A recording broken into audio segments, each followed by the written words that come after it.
반갑습니다. 앞서 보았듯이 복음을 전하거나 세례를 주는 자에게 주목할 것이 아닙니다. 그들의 능력에 의해 우리가 구원받았거나 세례를 받은 것이 아니기 때문입니다. 이제 사도는 예수 그리스도의 십자가가 하나님의 능력이라는 것을 선포합니다. 십자가의 도가 멸망하는 자들에게는 미련한 것이요 구원을 받는 우리에게는 하나님의 능력이라. 십자가는 무죄하신 분이 인간의 죄를 대신하신 대속 사건이었습니다. 그것을 믿는 우리에게는 구원하시는 하나님의 능력이 됩니다.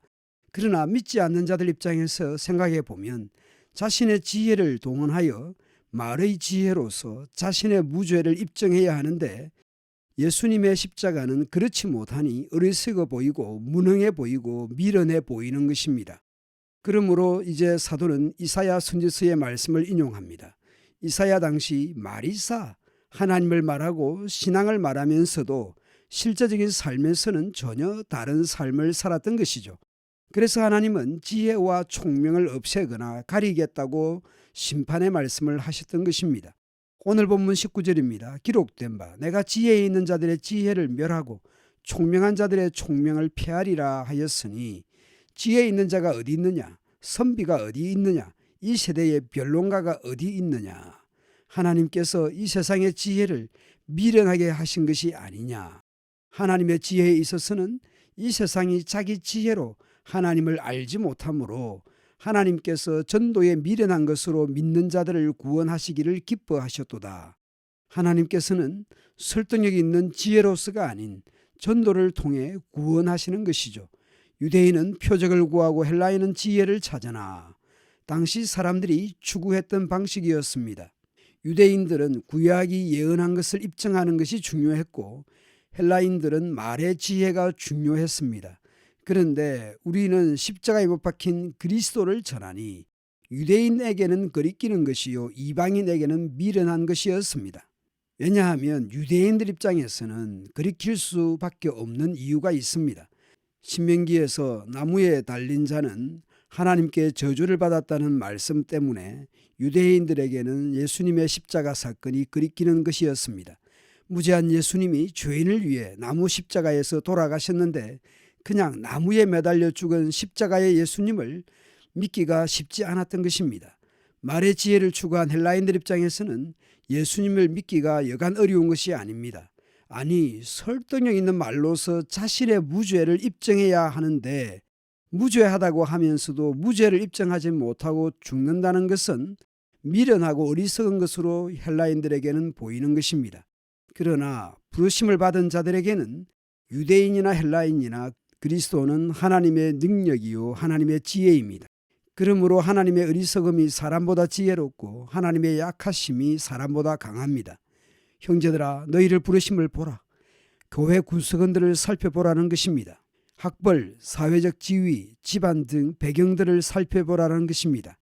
육체를 따라 지혜로운 자가 많지 아니하며 능한 자가 많지 아니하며 문벌 좋은 자가 많지 아니하다. 전혀 없다는 것이 아니라 많지 않다는 것입니다.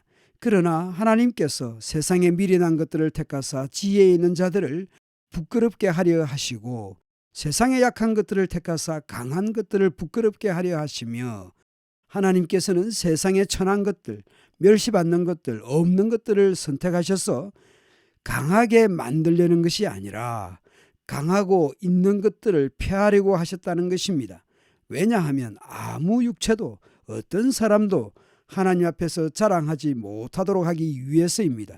현재 고린도 교회 내에서 바울이든 아볼로든 베드로든 그러한 지도자들을 앞세워서 자기 자랑으로 삼고 다투고 있기 때문입니다.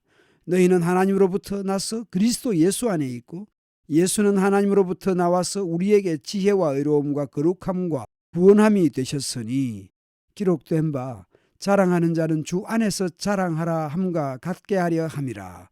오래전 기록된 성경 말씀 내용 중에서 믿기 어려운 경우들이 있지요. 믿으려면 믿을 이유밖에 없지만 안 믿고자 마음먹으면 안 믿어지는 이유를 성경에서 찾자면 또 많은 근거가 있을 것입니다.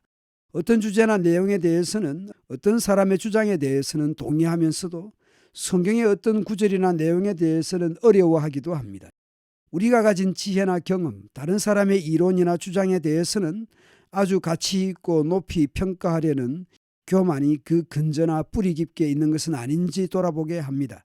사람을 높이거나 나를 돋보이게 하려는 것을 다 내려놓아야 할 것입니다. 그것이 이론이든 경험이든 뭐든지 이해되지 않는 구절 앞에서도 나의 한계를 인정하는 겸손함이 필요할 것입니다. 무엇보다 내가 누구보다 더 낫다는 생각을 내려놓아야 합니다. 늦게 교회 오거나 늦게 믿게 된 이들보다 내가 먼저 왔을 뿐 내가 더 잘난 것이 아님을 기억해야 할 것입니다.